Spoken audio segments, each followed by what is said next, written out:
მშვიდობის ეს პოლიტიკური პარასკევია, რომელსაც ყოველ პარასკევს TV პირველის პოლიტიკური ანალიტიკოსი ალექსი პეტრიაშვილი და მე ჟურნალისტი ეკა მიშველაძე წარმოგიდგენთ. მშვიდობის, მოგესალმებით. გასულ კვირას საქართველოს პარლამენტში ისე დაცხა, რომ ქართულმა ოცნებამ ნაციონალური მოძრაობის ლიდერის წყლით მომარაგებაზეც კი იზრუნა და მისი წყლით მომარაგება ითავა. მართალია მანამდე თავმჯდომარემ და მთელმა ოცნებამ ნაციონალური მოძრაობის სხდომათა დარბაზში შესვლიდან 10 წუთში დაიხურეს თავზე ქუდი და წავიდნენ, მაგრამ რა უჭირს? რომ წავიდნენ, მეორე დღეს ხომ უკან მოვიდნენ. ალბათ არავის გაკვირვებია, რომ ნაციონალური მოძრაობის პარლამენტში შესვლის პირველ დღეებში იყო ბევრი ლანძღვა, ხმამაღალი გადაძახილები და რა თქმა უნდა ფიზიკური გაწევ-გამოწევა. ეს სანახაობა ნამდვილად მოსალოდნელი იყო, ახლა მთავარია რას უნდა ველოდოთ შემდგომ კვირაებში. ისევ ამ რეჟიმში გაგრძელდება შარლ მიშელის დოკუმენტის სულისკვეთებით პარლამენტში გაფრქვევა, თუ ბოლოს და ბოლოს დაიწყება საკნობრივი განხილვები იმ პრობლემების, რომლებიც ხალხს აწუხებს. ცხადია ეს შოუ, ეს არის ყველაზე მოგზალებული სიტყვა, რაც შეიძლება დავარქვათ იმას, რაც ხდებოდა პარლამენტში. ყველაზე მეტად ეს შოუ მოქმედ ხელისუფლებას აწყობს.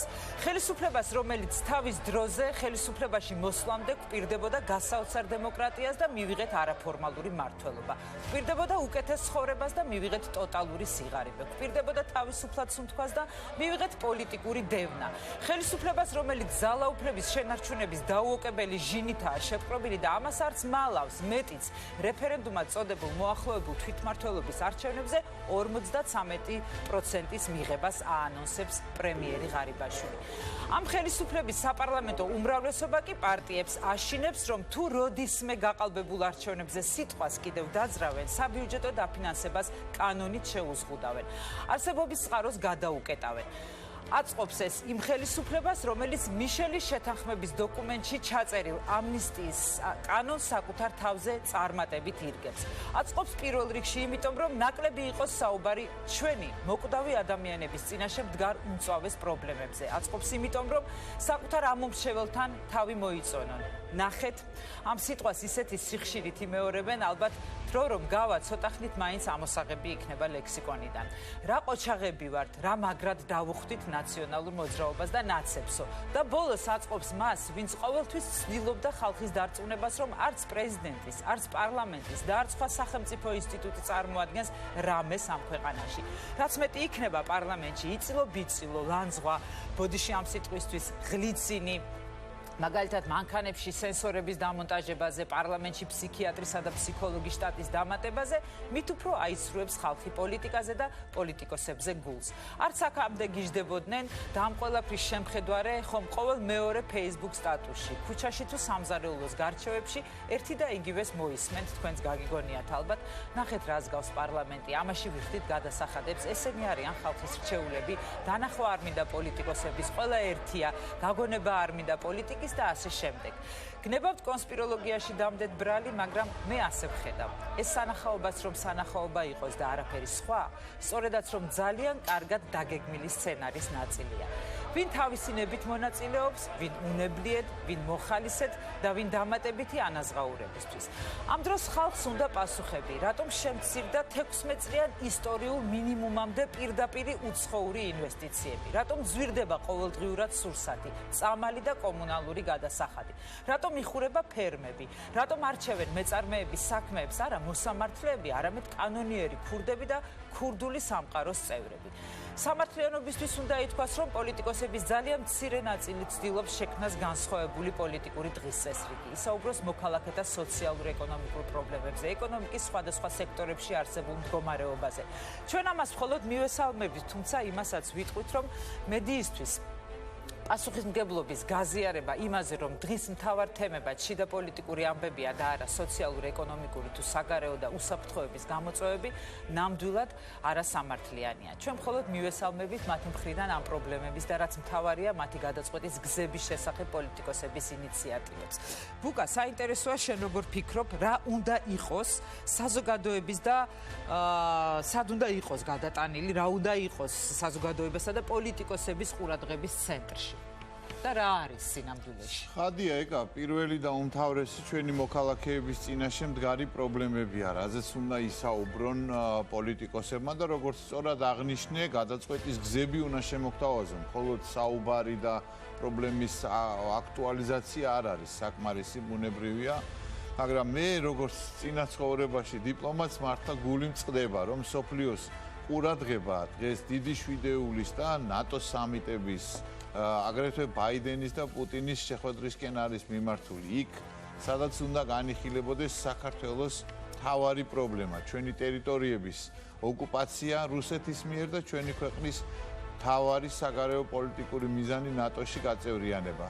სამწუხაროდ ისე მოხდა, რომ არც წარმოადგენილები ვიქნებით ნატოს სამიტზე კონკრეტულად და არც სათანადოდ იქნება ჩვენი საკითხები დაყენებული. რა თქმა უნდა, ჩვენი პარტნიორები, მეგობრები ამაზე აუცილებლად ისაუბრებენ, მაგრამ მე მაინც მრჩება შთაბეჭდილება, რომ ისე არ იქნება იმ სიმწვავით, რომელიც შეესაბამება ამ კონკრეტულ პრობლემებს. მე მაინტერესებს ოპოზიციისგან გავიგო, რა არ ვერ გააკეთა ხელისუფლებამ ამ მიმართულებით და რას გააკეთებდნენ თვითონ მათ ადგილას, ან რას მოიმოქმედებენ თუ ოდესმე ხელისუფლებაში მოვლენ. ხო, თუ ოდესმე ხელისუფლებაში მოვლენ, მართალი თქვი, შენ მით უმეტეს იმ პირობებში, რაც ხდება დღევანდელ დღეს პარლამენტში, თუნდაც დღევანდელ დღეს და მთელი კვირის განმავლობაში, მაშინ როდესაც ვატყობთ, რომ ამნისტიის კანონპროექტი ფაქტიურად საკუთარ თავზე მოირგო ქართულმა ოცნებამ და ყველაზე მთავარი, რაც მე მაინტერესებს პრინციპში და რა კითხვებსაც დავსვავთ დღეს ჩვენს სტუმრებთან და ბუკა შენი აზრი მინდა ამაზე მოვისმინო, ეს არის დაფინანსების საკითხი პარტიებისთვის და საბიუჯეტო დაფინანსების შეზღუდვაზე, რომელიც დღეს დაამტკიცა უკვე ქართულმა ოცნებამ და რომელზეც ძალიან მძიმე გამოხმაურება ჰქონდა ვენეციის კომისიას, თუმცა ყურად არ იღო არავინ. რა არის ეს შენი აზრით და ამ კითხვას რა თქმა უნდა აუცილებლად ჩვენ სტუმრებთანაც დავსვათ. ჩვენი პირველი სტუმარი იქნება შალვა ნათელაშვილი, რომელიც სულ მალე შემოგვიერთდება, თუმცა მანამდე შენი აზრი მაინტერესებს. რა არის ეს? ეს ნიშნავს იმას, რომ მართლა სადამსჯელო ღონისძიებების გატარება, დემოკრატიის შეზღუდვა, თუ აი რა არის? მაშინ, როდესაც ქართული ოცნება მუდმივად არ იქნება, ხო, ხელისუფლებაში ალბათ და როდესაც მათაც მოუწევთ, რომ ეს კანონი შეიძლება მათაც შეეხოთ. ეს ერთმნიშვნელოვნად არის მიმართული ლეიბორისტული პარტიის წინააღმდეგ. ამას მე მგონიო თვითონ ქართული ოცნების წარმომადგენლებიც ვერ უარყოფენ და პრინციპში არც უარყოფენ, ისინი საუბრობენ იმაზე, რომ აი ვინც არ შემოვა, ვინც არ მიიღებს მონაწილეობას, აი ასეთ ზომებს გავატარებთ. ისინი აპელირებენ საზოგადოების განწყობების, ესე ვთქვათ, წინა პლანზე წამოწევით, ისინი საუბრობენ იმაზე, რომ საზოგადოებაც სვავს კითხვებს, რატო უნდა უხადონ გადამხდელებმა იმ პოლიტიკოსებს, რომლებიც არ დადიან და არ მონაწილეობენ პარლამენტის საქმიანობაში. მე ვფიქრობ, რომ ჩვენ ამაზე უნდა თავად ბატონ შალვას ვკითხოთ, რომელიც უკვე შემოგვიერთდა სტუდიაში. ბატონ შალვა, მოგესალმებით და არა მარტო ეს საკითხი, ბატონ შალვა, არ ვიცი, გვისმენდით თუ არა, მოგესალმებით პირველ რიგში მოგესალმებით, ამოისუნთქეთ, ვიცი, კიბე ამოიარეთ, ამიტომ არა, მე სპორტსმენი ვარ, არ ვიღლები ასე რომ. ხართ არიღლებით, ძალიან კარგია რომ არიღლებით, იმიტომ რომ აი გახარიამაც ამოირბინა წინა კვირას ეს კიბე და სხვათა შორის როგორც იმ გამოყვა არ ქოშინებდა ის. მე მგონი არც მე ქოშინებდა. არა, ნამდვილად. ბატონ შალვა, გარდა ამისა, პირველ რიგში თქვენთან სწორედ ეს შეკითხვა მექნება დაფინანსების შეზღუდვასთან დაკავშირებით, რომელიც უკვე მიიღო დღეს პარლამენტმა და მეორე მოსმენით მიიღეს დღეს უკვე ეს პრინციპში თვლით თუ არა რომ აი კონკრეტულად ლეიბორისტულ პარტიაზე არის ახლა ეს მორგებული და მიმართული თუ ზოგადად იმისთვის კეთდება რომ არასდროს არავინ არ გაივლოს თავში რომ გაყალბებულ არჩევნებზე მართლაც ერთი სიტყვაც კი დაძრას იმიტომ რომ მათ უბრალოდ მერე შეუწყდება დაფინანსება და არა მარტო დაფინანსების საკითხია ამ კანონში ძალიან ბევრი შეზღუდვა არის ასევე ეგა ეს დაფინანსების შეზღუდვა არ არის დაფინანსება ჩვენ ძალიან დიდი ხანია შეზღუდული გვაქვს და აკრძალული მოგესწრებათ მე ხელფას არ ვიღებ საპარლამენტოს იქ რჩებათ და არიან სრულად ბედნიერნი ისინიც და კიდე გარედან ვინც იბოღმებიან წლები რო აი ხალფასი გაქვს როგორ გაბედე სახლი გაქვს როგორ გაბედე და ქვეყანა გაუტანეს იმაზე რა ქვია ბირჟაზე დაუგირავეს ტენდერზე გაუტანეს ქვეყანა და ის მე მიდიან და ხაჭაპურს და ხიკას რო უკისრებენ წინა დღეს და არჩევნების დღეს მე იმას აძლევენ ხმას და მე არჩევნების მე ისე მოუყვარვარ და ისე ჩვენს მიმართ აქვს სიმპათიები ნუ რა ვქნათ ახლა ბედია ესეთი შეზღუდული გაიხანი ახლა თვითონ ბიძინა ივანიშვილმა დაიანგარიშა კალკულატორზე და დაადგინა რომ უნდა დაეწერათ იმდენი პროცენტი რომ მარტო მიღებული თანხა და მოგეხსენებათ ყველა ბარიერგადალახულ პარტიას სოფლიოში საბუჯეტო დაფინანსება აქვს ეს იმისათვის ხდება რომ პარტია არ გავარდეს ნარკო ბარიგებისგან არ დაფინანსდეს ოლიგარქებისგან არ დაფინანსდეს უცხო ქვეყნიდან არ დაფინანსდეს რამე კრიმინალურ ფულს არ აწყდეს და მე სახელმწიფო არ დააქციოს ეს არის სოფლიო წესი ეს არ ყოფილა მარტო ქართული გამოგონება ხო ამიტომ მან გასცა ისეთი განკარგულება რომ ჩვენ მქონდა 20000 ლარია რაღაცა კომუნალური გადასახადი იქ ოფიციურად დაგვიწვან ღამე და რაღაცა რო ფუნქციონიროს ცენტრალურმა ოფისმა ეს არის დანარჩენებს ნახეთ 450,000 აქვს ქართულ ხო ეძახათ თქვენ ხო გეტყვით ბიძინა ივანიშვილის პარტიას 450,000 აქვს ყოველ თვე დაფინანსება მილიარდები აქვს კაც სახელმწიფოს დათრეული აქვს ამხელა მდიდარი ამხელა ლამაზი ასეთი მხრებ გაშლილი დაპყრობილი ყავს და დამონებული ყავს და კიდევ ბიუჯეტიდან მიეზიდება თავისი პარტიის დაფინანსებას და ჩვენი 200,000 ლარი აღელვებდა მაგრამ სიამდვილეში ეს არ არის დაფინანსების შეზღუდვა მარტო ეს გახლავთ ლეიბორისტული პარტიის აკრძალვა საქმიანობის უფლების აკრძალვა რადგან ჩვენ გვართმევენ კომისიებში წარმომადგენლებს და წევრებს ჯერ ადრე როცა მე მგონი უფრო დიდი პრობლემაა ხო ისედაც და ეხლა ძლებს გვეღირსა კომისიის წევრი რომელმაც შეიძლება რაღაცა გააკეთოს და დაიცვას და ისიც აღარ გვეყოლება სარეკლამო დრო დამთავრებულია და შესაბამისად პარტია მეტად არაფერი არ არის ეხლა ადამიანს რომ მოაჭრა ხელი მოაჭრა ფეხი მოაჭრა თავი ნუ დამთავრდა ხო აი ესეთი ვარიანტია ანუ პარტიის აკრძალვა განახორციელა ორი მიზეზის გამო პირველი ჩვენ მივაჩნევართ მას კლასობრივ დაუზინებელ მტრად სისტემის მტრად ვინაიდან კიდევ ერთხელ დარწმუნდა მთელი ქვეყანა ვისაც აქვს თვალები და აქვს ყურები რომ ჩვენ არ ვიმართებით არც ოლიგარქიისაგან არც ამერიკის ელჩისგან არც შარლ მიშელისგან არც პუტინისგან არც ალიევისგან არც ერდოღანისგან ვიმართებით ჩვენი ხალხის გულებით მათი ინტერესებით მათი სულებიდან ვიმართებით ჩვენი ისტორიით ვიმართებით ჩვენი მომავლის ინტერესებით და ესეთი მოვლენა პოლიტიკაში ივანიშვილისათვის არის თავზარის დაცემა ამიტომ პირდაპირ მისი განკარგულებაა რომ პრაქტიკულად ამით მოახდინონ პარტიის მოშტობა ეს ერთი და მეორე სხვები საყურადღებოთ რომ აი მომავალში თუ ვინმე გაბედავს ამგვარ ბოიკოტს მე რო გავაყალბებ არჩევნებს და ისინი აპირებენ ახლა შემოდგომაზე 46%-ის დაწერას ალბათ ისე გამბავი 53 თქვა ირაკლი ღარიბაშვილი ხმას ავრცელებენ მაგრამ 46 დაწერას აპირებენ და აბა ვინმე გაბედოს და ბოიკოტი გამოაცხადოს ეგრევე მოხდება კანონის ხო გადახედავთ თქვენს გადაწყვეტილებას ბატონ შალვა შესვლასთან დაკავშირებით 24-ში კიდევ ესე ვარაუდობენ საპარლამენტო არჩევნებს გააყალბებს რა თქმა უნდა ისევ იმავე წესით იგივე კომისია იგივე უშიშროება, იგივე ჟვანიები ან ჟვანიას მსგავსი რა გამოლევს ამ ქვეყანაში, ვინმე გაბედოს ბოიკოტს და ფანჩატურის გახსნას, აგერ უკვე რეპრესიული კანონი მზად არის. 28-ში კიდე ხონდა ჩაატაროს არჩევნები და ხონდა იყოს, მე ისიც წამოიძდება უტა, ბერა, ვიღაცები.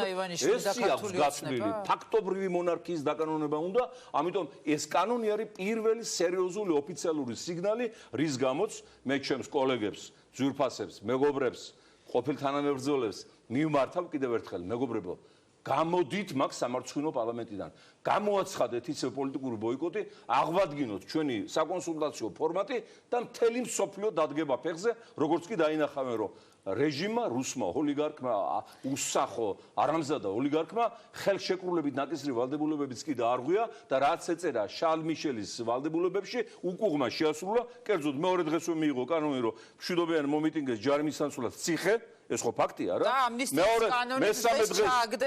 მესამე დღეს მიიღო კანონი და მოსამართლეების დანიშნულა რომ აუგრძალა შარლ მიშელის ფორმატმა ისინი ყველა დაამტკიცა მეოთხე დღეს ნუ პირობითად თუ ამბობ მიიღეს ამინისტიის კანონი რომლის თანახმადაც ოკუპაციის წინააღმდეგ ჩვენს ქვეყანაში ხმის ამოღება გაუთანრებდა დანაშაულს და თუ ამინისტია არ გამოვიდა სულ ეჭვმიტანილი იქნება ანუ გამოაცხადეს დამნაშავეობა დიდგორის ბრძოლის მონაწილეები მარტყოფის გმირები წანისის გმირები სააკაძე სამასი არაგველი და 20 ივნის თვალდათხრილი ახალი ახალგაზრდობას დამნაშავედ გამოცხადეს. ეხლა ჩემო ძვირფასო მეგობრებო ბატონ შალვა. და ეხლა მიიღეს კანონი პარტიის აკრძალვაზე. ამ ეტაპზე ლეიბორისტული პარტიის ხვალ თქვენ იქნებით რიგში ეს აკლემი ყოველს კარზე დაიჩუქებს. მეტი რა უნდა გააკეთოს? ამიტომ დავიწყოთ ბოიკოტირების ძალიან მკაცრი პრინციპული პროცესი და დამერწმუნოთ რამდენიმე თვეში რეჟიმის საბოლოოდ ჩამოიშლება. ანუ თქვენ ახლა ამბობთ რომ მოუწოდებთ რომ გამოვიდნენ ისინი პარლამენტიდან, თქვენ რა თქმა უნდა არ გადახედავთ თქვენს გადაწყვეტილებას, გამორიცხულია, მით უმეტეს ალბათ ამ ფონზე, როდესაც უკვე არასოდეს ვათქმევენო იმას, რომ მთელი პოლიტიკური სპექტრი დაიმორჩილა და თავისი გაიტანა და ყველა შეიყვანა პარლამენტში.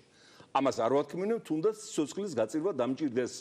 ეს ისეთი უჯიშო, ისეთი არაკაცია, ისეთი ანტიქართველია, ისეთი სიზულვილით არის ახსავსე კაცობრიობის და ერის მიმართ, რომ არ შეიძლება მან რაღაცაში გამარჯვებულად იგრძნოს თავი, სხვა შემთხვევაში კიდევ უარეს ბოროტებას გააკეთებს. ამიტომ მან და მისმა კუდებმა უნდა იცოდნენ, რომ მთლიანად ქართული პოლიტიკური სპექტრის და ქართველი ერის დამორჩილება შეუძლებელია, შეიძლება რაღაცა ნაწილში დანარჩენები დაიმორჩილეს. ესე გამოვიდა, ნუ ახლა პირველ რიგში ვინც მოაწერა ხელი შარლ მიშელის ხელშეკრულებას სამწუხაროდ კოლეგებმა ახლა ვერ გადალახეს პრობლემები, გაუწიეს ანგარიში თავიანთ პატრონებს, დამფინანსებლებს, უცხოელ მეგობრებს. აი ამაშია საქმე, რომ როცა პოლიტიკაში ხარ, ისედაც ადამიანისთვის ყველაზე დიდი კაპიტალი ხო თავისუფლებაა. აი ახლა დიოგენი იწვა იმ კასრში, მიახლა ალექსანდრე მაკედონელი და უთხრა რა გინდაო მთხოვეო და იქით გაიწი მზეზე მეფარები. არისო ბედნიერი დიოგენი და მე დაპატიჟე იქ ქალაქში, ეგ დაახლოებით აი დღეს თურქეთის ტერიტორიაზე ეგ სადაც დიოგენი ცხოვრობდა. დიდარმა კაცმა თავის სასახლეში დაპატიჟა და ბოდის გიხდით ის იატაკზე აფურთხებდა დიოგენი, ჩვეულებრივ არ ეცავდა ეტიკეტს და აი დიოგენეზე საუბარი შორსა გვიყვანს. უთხრა რომ აი იატაკზე ვაშილება დაფურთხებაო და შიქ სახეში შეაფურთხა ამ სახში ყველაზე ბინძური ადგილი ეს არისო. იმას პინძეს დიოგენმა, ხო? აი ასეთი ფურთხი უნდა უთავაზოს ქართველ მერმა, ივანიშვილს, მამაცაშვილს, კალაძეს და მთელ ამ კამარილიას და ეს რო რეალობაში განხორციელდეს, ჩვენ უნდა მივიცეთ მაგალითი პოლიტიკოსებმა, ოპოზიციონერებმა დაწყებული გვაქვს შესანიშნავი სტარტი და ფინალში გასვლას ცოტა გვაკლდა ნერვებმა გვიმტყუნა. პრობლემა არა, ნერვები ახლა ყოველთვის შეიძლება ასე ვთქვათ აცდეს რეალობას და ეს ყველას დაგმართია. გამოსწორება შეიძლება ამის ყოველთვის. ბოდიში რასაპირებთ, როგორ აპირებთ ბრძოლის გაგრძელებას აი ამ ვითარებაში, როდესაც რეალურად ძალიან დიდი ნაწილი უკვე პრინციპში თქვენ ელენე ხოშტარია ხართ, რომელმაც უარი თქვა მანდატზე და არ შედის პარლამენტში ისიც პრინციპულად. აი ამ ვითარებაში ახლოვდება ადგილობრივი არჩევნები. ესე ვთქვათ, ეხლა ეს დაგსაქსულობა, დაფანტულობა ხომ რა თქმა უნდა ისევ ქართული ოცნების სცენარის ნაწილი არის და მის სასარგებლოდ ვითარდება მთელი ეს პროცესები. ხედავთ თუ არა სივრცეს, ჯერ ერთი მაინტერესებს ადგილობრივ არჩევნებთან თქვენი დამოკიდებულება. ერთ-ერთი თქვენი ციტატა წავეკითხე, რომ შოკირებული იყავით ამ გადაწყვეტილებით და ჯერჯერობით არ გინდოდათ საუბარი ადგილობრივ არჩევნებთან დაკავშირებით. გამოხედით თუ არა ამ შოკური მდგომარეობიდან და როგორ განწყობა გაქვთ ადგილობრივ არჩევნებთან მიმართებაში და კოლეგა ოპოზიციონერებთან მიუხედავად იმისა, რომ თქვენ ხა აქ დააფიქსირეთ. უგა, შოკი იქნებოდა, აბა რა იქნებოდა, ველოდებოდით რამდენიმე დღეში ევროპის 5 ქვეყნის საგარეო საქმეთა მინისტრის ჩამოსვლას, მათ შორის საფრანგეთის, ფინეთის, ბალტიისპირეთის, გერმანიის, რომლებიც უკვე განიხილავდნენ ოპოზიციასთან ახალი არჩევნების საკითხს, საპარლამენტო არჩევნების. ველოდებოდით რამდენიმე კვირაში ბლინკენის ჩამოსვლას კიევიდან, კიევში ხო ჩამოვიდა, აქაც ჩამოდიოდა, რაც იქნებოდა საბოლოო უკვე ახალი არჩევნები. ეს თქვენგან პირველად მესმის. ამას ველოდებოდით სენატში რეზოლუციის განხილვას, კომიტეტმა ხო განიხილა. იქ დაადგინეს, რომ სენატს უნდა განეხილოს საქართველოს საკითხი, სადაც ყავს გააძრობდნენ და იქნებოდა ის, რასაც ჩვენ ნატრობდით, ანუ ახალი არჩევნები, ხელისუფლების შეცვლამ მშვიდობიანი საარჩევნო გზით და როდესაც ჩვენმა ძვირფასმა მეგობრებმა ხელი მოაწერეს და რეალურ შედეგზე უარი თქვეს, რა თქმა უნდა, ეს გამოიწვევდა შოკს. ეს დაახლოებით ეს შერეგილებშია, ხო? გამოიწვევს შოკს, გაფრენის აუცილებელი მარცხი, ზადყოფნეშია თქვენი საშხაპი აპარატი, ბლოცებული სოკლები და აბი გლუკოზა. ანუ ეს ისეთი შოკი იყო, რომელსაც აი ჩამოთვლილი კომპონენტები არ შველის, იმიტომ რომ ქვეყანას ეხება. ეს არ არის მარტო ერთ აუზიზე გაფრენის საკითხი. პოლიტიკასთან დაკავშირებითაც მაგაზე ახალ ორბიტაზე, კი. ამიტომ რა თქმა უნდა ეს ძალიან ისეთი იყო ტრაგიკული დღე. მე ავიცილე თავიდან ერთი თვე, გახსოვთ რომ დავტოვე დემარში. თქვენთან მოვედიათ. მაშინ აპირებდნენ ხელმოწერას ჩვენი მეგობრები, მაგრამ იმ ჩემმა დემარშმა ერთი თვე გადადო და პლუს ამას მოიტანა ის პოზიტივი, რომ ჩაიწერა ახალი საპარლამენტო არჩევნების ხსენება. იმ წინა დოკუმენტში არ იყო, რასაც აწერდნენ, ხო? არა, საერთოდ არ იყო. ამან აიძულა მე ევროპელი მეგობრები თუ ამერიკელი მეგობრები ესაც ჩაეწერათ. ანუ როგორ არის ახლა ეს შემოდგომის ადგილობრივი არჩევნები 50-50-ზე, ახლა ადგილობრივი არჩევნები მართლა არ მაინტერესებს დიდად. გვაინტერესებს ჩვენ არ მიიღოს 53%-ზე მეტი ამ ბანდა. თუმცა ჩაერთვით ამ არჩევნებში. თავისთავად. თავისთავად. არ მიიღოს ამაზე მეტი, ხო? ეს რო არ მოხდეს და რომ მოხდეს ის, რაც ჩვენ გულს უნდა და ქვეყნის ინტერესებშია, უნდა ოპოზიციამ ვიმეორებ გამოაცხადოს ბოიკოტი საპარლამენტო, ისევ დავსვათ ბიძინა ივანიშვილი საჩვენებელი ტირანის ადგილას მსოფლიოს პოლიტიკურ ცნობიერებაში, რაც იქნება შემაფერხებელი, რომ სრულყოფილად მოახდინოს მობილიზება ძალების და დაიწყოს გაყალბებაზე მუშაობა და ჩვენ აი ამ ერთიანი საკონსულტაციო ფორმატით გავიდეთ უნდა არჩევნებზე. ამ ფორმატში იოლიცა თქვენთან თუ არა, თუ ესენი გამოაცხადებენ ბოიკოტს, ელოდებით რომ ვინმე ბოიკოტს კგბ-ს პარტია არის სელისაშვილის და ის ნარკოლობისტების პარტია, ისინი იყვნენ. ნარკოლობისტების პარტია ის გირჩი აქვს თუ რა ქვია ის რომ გასაბერ ეკლესიები რო გამოიგონოს და ახალგაზრდები რო შეაყრევინა ბიძინა ივანიშვილმა, რომ ჯარში არ წასულიყნენ. და დანარჩენებისგან ელოდებით რომ თავისი შვილები რო ამერიკაში და იქ გაამწესა სასახლები რო უყიდა 10 მილიონიანი და ჩვენ შვილებს იმ გირჩის გასაბერ ეკლესიებში შეპატიჯება. აი ესეთი მტერია ჩვენ. დანარჩენებისგან ელოდებით რომ ბოიკოტი შეიძლება გამოაცხადოს როცა პარლამენტში ძალიან ავტორიტეტულ გადაცემას და სტუდიას იმისათვის რომ ეს მოუწოდოთ ჩვენს კოლეგებს. არაფერი პრობლემა არ არის ახლა თუ ის ლეიბორისტული პარტიის ოფისი ვინმეს არ მოწონს დისკომფორტს უქმნის ნებისმიერ ადგილას. არაფერი პრობლემა არ არის, თუმცა ვიმეორებ იქ ყველას მოესწრება და იქ რო იმ შემთხვევაში აი მოგონებები გვაკავშირებს იმ ფორმატში. იმ შემთხვევაში თუ არ მიიღეს თქვენი წინადადება და არ გამოუცხადეს ბოიკოტი და რაღაც ნაწილს გულწრფელად გეტყვით რომ მე ვერ ვატყობ სიმართლე რო გითხრათ რომ ეხლა ან ბოიკოტისთვის მზად იყოს და უფრო მეცაც გეტყვით ვადამდელი არჩევნების სურვილიც კი ქონდეს. რა თქმა უნდა იმ ჩამოთვლილი სამართლიანო პარტიას არავინ აღარ არიჩევს, მაგრამ პრობლემები შეექმნებათ, ვინც შევიდა, ახლა არ მინდა ჩამოთვალო და რაღაცა დისკრედიტაციასავით გამომივიდეს. ხო და თუ ნაცმოძრაობასაც კი ელექტორატის ნაწილი ჩამოთყდა იმის გამო რომ შევიდნენ. აი მაგათ ძალიან ისეთი აქტივი ყავთ იდეური და აი მართლა უნდათ ამის შეცვლა. ფიქრობთ ასე რომ ვერა უხსნეს საკუთარ ამბავს. როგორ აუხსნი? რანერ დაუხსნი? ახლა ის პატარა წვრილ პარტიების შესვლა მაინც ამით არ ქმნიდა, მაგრამ ასეთი დიდი ოპოზიციური პარტიის შესვლა მოკლედ ლეგიტიმაციის ხარისხი ასია ძალიან მაღლა. ეხლა რეალური კლასიკური პარტიები ვიღავით ვართ ნაცმოძრაობა, ლეიბორისტული პარტია, თუმცა ნიკამელიას თუ უსმინეთ, ამიტომ ეხლა ამ დიდი სეგმენტის შესვლა მოკლედ მის სხვა ნიკამელიამ თქვა რომ აქ იმიტომ შემოვედით რომ მე სათითაოდ უნდა გამოგიყვანოთ აქედან ყველანიო ქართული და სწრაფად ძალიანო. ნიკასთან საპრეტენზიო არავის არ შეიძლება რამე ქონდეს, არც შეიძლება მაქსიმალურად ყველაფერს აკეთებს, მაგრამ ეხლა ის იმ 38 დეპუტატში, რომელსაც ყველას არა, მაგრამ ნახევარს მაინც ძალიან უნდოდა შესვლა და მე მუშაობდნენ მათზე სერიოზულად არ მარტო ხელისუფლებიდან, არამედ მათ შორის ამერიკის საელჩოდან, რომ რამენაირად შეეყვანათ იქა და ფაქტურად ამერიკის ელჩი სათავეში შეუდგა პარტიების დაშლის პროცესს. ვინც არ შედიოდა, დასაჯა და ევროპული საქართველოს დაშალა.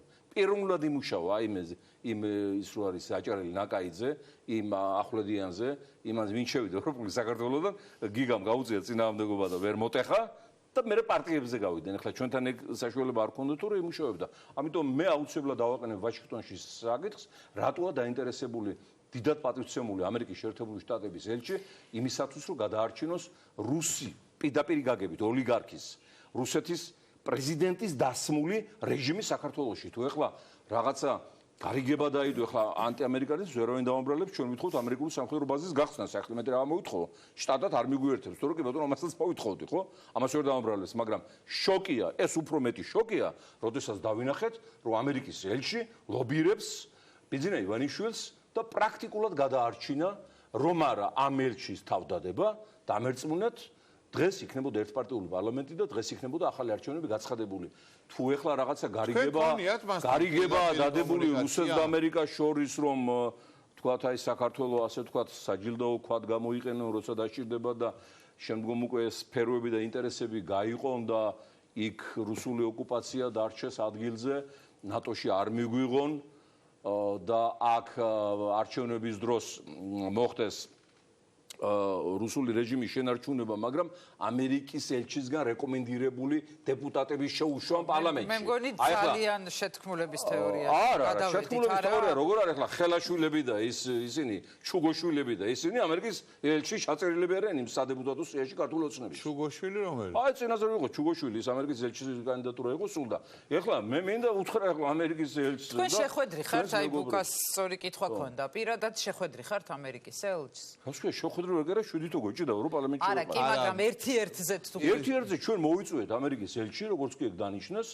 უთხარით რომ კარგი იქნება მრავალპარტიული სისტემისათვის თქვენი სტუმრობა ჩვენი პარტიის ოფისში რომელმაც გაერთიანა მთელი ოპოზიცია ხო ნახა მსოფლიომ რომ ჩვენს მეტმა ოპოზიციის გაერთიანება ვერანი ვერ შეძლო საქართველოს ისტორიაში და კარგი იქნება რომ გავიცნოთ ერთმანეთი არ მოვიდა სამაგეროდ წავიდა მეუფე იაკობთან ის მხედრული ბანდიტი როა ის მეუფე თუ ვინ არის როგორც მე ვარ ახლა ნაპოლეონი ის არის მეუფე მოკლედ წავიდა იმასთან ილოცეს ერთად მოკლედ ახლა ჩამოვიდა ის სახელმწიფო დეპარტამენტის წარმომადგენელი რომელიც ასევე გვაძალებდა შესვლას ჯერ კიდევ ნოემბერში ის კაცი რაგვარია თანაშემწია სახელმწიფო მდივნის თუ ვინც არის ჩამოვიდა ახლა და ხედავ რომ საპატრიარქოში მივიდა და იქ გადასცა მოკითხვა ბაიდენისა და ბლინკენისაგან. ახლა როცა ქვეყანაში ხალი ხალს არ გავს, კაცი კაცს არ გავს, კრიმინალი კრიმინალს არ გავს, ამორჩეულს არ გავს, პოლიტიკოს არ გავს, ბიზნესმენს არ გავს და საპატრიარქოს არ გავს და ყველა ერთმანეთის ფუნქციებში ერევა და ირევა და დუღს, ხო?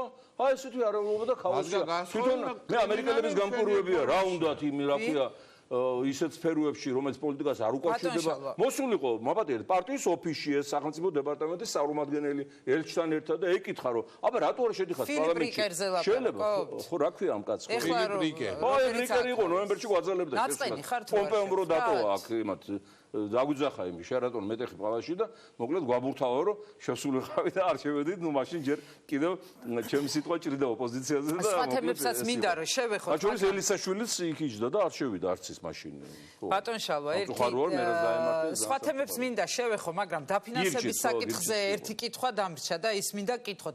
რას იზამთ თუ მიიღო ოცნებამ აი ეს კანონი? რა იქნება თქვენი ნაბიჯი? არა, ორი მოსმენით მიიღო, მესამე მოსმენით ხოლმე. გასმაგებული ენერგიით გავაგრძელებ ბრძოლას რომ ივანიშვილი გამოათრიოს სადაც არის. არ გაასაჩივრებთ ან რამე იურიდიულად ნაბიჯების გადადგმას არ აპირებთ. ჩამოყალიბდებით, მე ვფიქრობ რომ ეს ეხება მრავალპარტიული სისტემის აკრძალვას, ვიმეორებ მართალია პირველი მსხვერპლი ლეიბორისტული პარტია გამოა, ამიტომ უნდა პარტიულმა სპექტრმა გასცეს პასუხი და გამოაცხადონ ბოიკოტი დატოვონ პარლამენტი და დამერწმუნეთ ამას მე პრეზიდენტი ხელს აღარ მოაწერს თვითონ ის ამერიკის ელჩი და ის რო არის ჩამოსული სტუმარი ეტყვეროს ეს სულ ერგან და არ მოაწეროთ შესაბამისად ეს იქნება გამოსავალი სხვა გამოსავალს მე ვერ ხედავ დანარჩენი რომც მიიღონ და შევიდეს ზალაში თქვენი მონა მორჩილი სანამ ცოცხალი იქნება დაუცხრომელი ბრძოლაში რომ ჩემს ქვეყანას მოაწილო ექსპლუატატორები ბატონები ბანდიტები კრიმინალები ოლიგარქები და ეს ქვეყანა დაუბრუნოთ ჩვენს მომავალ თაობას, ჩვენს ხალხს, ჩვენს მიწას, ჩვენს წინაპრებს, ჩვენს ისტორიას და ჩვენ გავყალოთ ის გზა მომავალში და ის ორბიტა დავიკავოთ, რომელიც გვეკუთვნის და საიდანაც ჩამოგვაგდეს არაერთხელ. ამიტომ მე ამ ბრძოლას გავაგრძელებ, ვინც ამ ბრძოლაში გამომყვება და გვერდში დამიდგება, თვითონ მიიღებს სიკეთეს და თვითონ ახავს ამ შედეგებს და თვითონ იგრძნობს იმას, რომ მე არავითარი ბიზნეს ინტერესი პოლიტიკაში არ მაქვს, რომ არავითარი მილიარდები შოვნა მე თქვენ ხარჯზე არ მინდა, რომ არავითარი კორპორაციების დათრევა თქვენ ხარჯზე არ მინდა ოფშორებში, აგერ ახლა გამოაქვეყნეს ივანიშვილის კორპორაციების გადამავლი კორპორაციების სია ოფშორებში, ბელიზი, ვირჯინიის კუნძულები და პანამა. მთელი ბორჯომიდან დაწყებული ის ჭიათურ მარგანეცი დაგვირგვინებული ყველაფერი გაუტანია ამ ნაძირალეზე იქ დაურეგისტრირებია პანამაში იქიდან აქედან ჩვენგან წართმეული მილიარდებიდან შემოაქვს ინვესტიცია იღებს მოგებას და კიდევ იქ გააქვს და ეხლა დამერწმუნეთ ამიტომაც არ შემოდის სხვა არც ერთი ინვესტიცია ამ შემო როცა ხედავს რომ უმაღლესი პოლიტიკური ლიდერი იმავდროულად არის ბიზნესმენი და მის ინტერესების სფეროშია მოქცეული ის დარგები ეკონომიკის რომლითაც უნდა დავაინტერესოთ ჩვენ უცხოელი ინვესტორები არავინ აქ არ შემოა ამიტომ ვინც დამიდგებით გვერდში ბრძოლაში დამიდექით ერთი კაციც კი კაცობრიობის ისტორია სულის ხშირად ერთი იყო ხო ახლა კერვედრები ღმერთო მაპატია ერთი იყო უფალი იესო ქრისტე ერთი იყო წმინდა გიორგი ერთი იყო ის რა ქვია ჟანა დარკი ერთი იყო სპარტაკი ხო ერთი იყო სააკაძე ერთი იყო ის ჭადიჯვრელი გმირიქალი ერთი იყო მაიაწყნეთელი ერთიდან იწყება ხო ბრძოლა აგერ ჩათვალეთ რომ თქვათ აი მცირე მათთან შედარებით ძალიან მცირე მაგრამ ერთი ვარ და გავასმაგდეთ, გავათასმაგდეთ, ნახოთ როგორ იმოქმედებს ოპოზიცია, გახარიაზე მინდა კითხოთ. ძალიან ბევრია საბედნიეროდ მებრძოლი ხალხი, რომლებიც არ შანს, ესე აშკარად, მაგრამ გული უძგერთ სამშობლოსათვის და მზად არიან ნებისმიერ ბარიკადზე შედგენა. გახარიაზე მინდა თქვენი აზრი მოვისმინო. ერთმანეთს დავუახლოვდეთ და ერთი დიდი ლაშქარი შევქმნათ. ივანიშვილის ოპოზიცია მოკავშირეთ ხედავთ თუ არა გახარიას. და როგორ ფიქრობთ, ბატონ შალვა, აქვე დავსვავრე კითხვას. ივანიშვილის ოპოზიცია თუ მოკავშირეა? ივანიშვილის თქვენ როგორ ფიქრობთ? ეხლა მე თავიდანვე არც სტუდიაში განვაცხადეთ ვარ, ეხლა მე ოპერატიული საპროკურორო ისამაქვს გავლილი სკოლა იურისტი ვარ და ეხლა ესეთი აღურახსნილი ბრალდებები არ შემიძლია პროფესიულად პრეზუმცია უდანაშაულობის ეს იურისტის პირველი აი როგორც ჰიპოკრატეს ფიცი ექიმისთვის ხო მე პირდაპირ გეუბნებით რომ როგორც კი დაინახა პუტინმა რომ ივანიშვილმა ძალაუფლების გადასარჩენად რაღაცა სერიოზული დაუთმო ამერიკელებს რის თაობაზე ჩვენ არ ვიცით ეს რა არის. ვაზუსტებ ახლა რომს გავიგო შეიძლება ისეთი რამ იყოს რომ ვერ თქვა ეს. უსაფრთხოებას ეხებოდეს ქვეყნისას. როგორც კი ეს დაინახა, ეგრევე ამოუწია სარეზერვო ფიგურები პრორუსული რომელიც ჩამალული ყავდა. საგარეო დაზვერვის ანუ ივანიშვილზე განაწყენებულია უკვე რუსეთი და ახალი გეგმა არის გახარია. აჰა. ახლა ამერიკამ გადარჩინა პირდაპირ თქვა ახლა მეგობრებს ამ პირში შეუბნებიან ან არ არიან მეგობრები ისინი ხო არის ამერიკის გადარჩენა ახლა ამერიკს კი ვაგერთ იგივე მაგრამ ერთში თავისი ჭკუი და ამ საკითხებს ვერ გადაწყვეტს ამიტომ ამოუწია გახარია რუსეთმა და ამოუწია ის წვერგაბურძგნული კაცი როა ის ვასაძე ეს ორი სპეცსამსახურია რუსეთის მაგრამ ახლა ახლა არ ვათარებ შედარებებს უხეშად ვაკეთებ სააკაძეს რო გამოაგზავნა შახაბასმა გამოაგზავნა როგორც თავის კაცი მაგრამ აღმოჩნდა რა იმის კაცი ახლა თუ გაიმეორებს სააკაძის გზას გახარია ნუ ყველა ტაის დაუკრავთ ხო გაქვთ ეს მოლოდინი რომ შეიძლება ის რეალური ოპოზიცია იყოს ხო აი გეტყვით ეგა მეგობრული რჩევა ჯერ პირველ რიგში თუ ახლა ისეთი ბედი მაქვს მე რომ აი ვისაც ვებძვი და ისა მე ჩემ დასაცავი ხდება ყველა და ჩემ გამოსაყვანით ციხიდან და ჩემ დავის ატები. გონია თუ შეიძლება საქმე აღძრან ხო მის წინააღმდეგ. თუ ამან ასე გააგრძელა, აი ესე დელიკატურად, აი მე-19 საუკუნის მკაცრი მასწავლებელივით. ანუ დარტყმები არ გააკეთა. ბიძინა ივანიშვილზე პირადად. არ თქვა ივანიშვილმა რამდენი მილიარდი გაიტანა ქვეყნიდან. არ თქვა ივანიშვილი რა მაფიოზურ ქსელს ფლობს აქ. არ თქვა რუსეთთან რა დანაშაულებრივი კავშირი აქვს. არ თქვა როგორ აღობინებს საქართველოს ტერიტორიებს და ამაზე საპროტესტო ღონისძიებებს არ ატარებს არანაირს და არავითას. არ თქვა როგორ გააჩუქა დავით გარეჯი ბიძინა ივანიშვილმა. არ თქვა რამდენი მილიარდი წაიღო იმიდან რა ოქროსაბადოდან როცა აფეთქა საყდრისი. არ თქვა რამდენი მილიარდს იღებს ჭიათურ მარგანეცზე რომელიც ივანიშვილის ოჯახს აქვს მეტაცებული. არ თქვა ვინ გასაბრძანება 20 იუნის თვალების დათხრაზე არ გაუწია არ თქვა ჯერ არაფერი ეს თუ არ თქვა ანუ არ მიიტანა იერიში პირდაპირ მთავარზე ვისაც ამბობს რომ დაუპირისპირდა ხო მას აუცილებლად დაიჭერენ და გახდება ჩემი დასაცავი და ჩემი თავის ტკივილი აი იქნებ პირიქით თუ არ იტყვის ამ ყველაფერს არ დაიჭერენ იქნებ პირიქით უხილავი ხელიო და ყობახიძეს არ ყავდა ძირითადად თუ უსმინეთ ინგასთან იყო თუ ამას არ იტყვის მას აუცილებლად დაიჭერენ, იმიტომ რომ უკვე გამოაცხადა ბიძინა ივანიშვილმა არ მარტო პარტიის, არამედ სახელმწიფო მოღალატედ. ხო წაიკითხეთ, ეს ტერმინები 30-იანი წლების შემდეგ არავის აღარ გამოუყენებია, როცა ის დახვრიტეს ის რიკოვი, ზინოვიევი, კამენევი, ბუხარინი, ტუხაჩევსკი, აი კი იყო რომ სახელმწიფო მოღალატე და ხალხის მოღალატე. ეხლა ივანიშვილმა ეს აღურძინა. ამიტომ არც ერთ შემთხვევაში არ აპატიებს იმას, რაც მან გააკეთა იმ გადადგომით მელიას დაპატიმრების პერიოდში და გამოცვლით გვერდზე, სამაგალითო, ეხლა ჩვენს მიმართ რატომ მიიღო ეს კანონი დღეს? ეს სამაგალითოდ მიიღო, რომ სხვა პარტიებს შეეშინდეს. არ გაბედონ ბოიკოტი. ამიტომ სამაგალითოდ მას დაიჭერს, რომ ვინმე არ გაუბედოს თავის გუნდში, მომავალში თუნდაც ეგეთი რამ. ამიტომ სხვა მეთოდებიც აქვს ივანიშვილს. არა. მაშინ არა. ეს ურდიების გარეშე შეუძლია შეაშინოს თავისი ყოფილი მოკავშირეები. არა, მე ჩემ ანალიზს გავუგებ ჯერ. მას აუცილებლად დაიჭერს თუ არ გააკეთა გახარიან პირდაპირ დარტყმა ივანიშვილს. თუ პირდაპირ დარტყმას გააკეთებს ამ შემთხვევაში რომც დაიჭიროს, გარანტია რა თქმა უნდა არ არის, რომც დაიჭიროს, მას უკვე ექნება დაცვა შიდა ოპოზიციიდან, და მას ექნება დაცვა საერთაშორისო სფეროებიდან, როგორც ოპოზიციონერს. უხილავ ხელზე რო ლაპარაკობდა, კობახიძეს გულისხმობდა თუ იმას ბიძინა ივანიშვილს ამ დროს? ივანიშვილს გულისხმობდა. ივანიშვილს.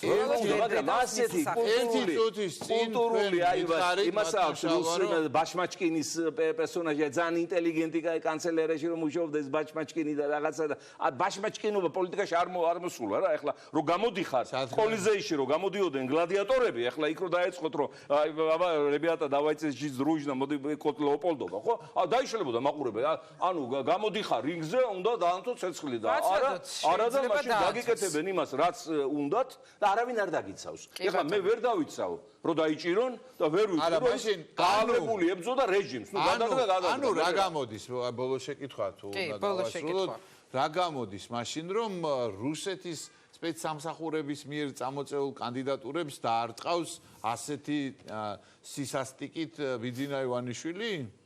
თქვენ ამას გულისხმობთ? სწორედ ამაშია საქმე, რომ იმპერატორი იმპერია იყოს იქიდან უფრო დაცული იქნებოდა ვიდრე და ოპოზიციიდან. სხვა რამეს გეუბნებით, იმპერატორის კარზე, იმპერიის კარზე დაპირისპირებული ჯგუფები ერთმანეთს არ ინდობენ როგორც წესი.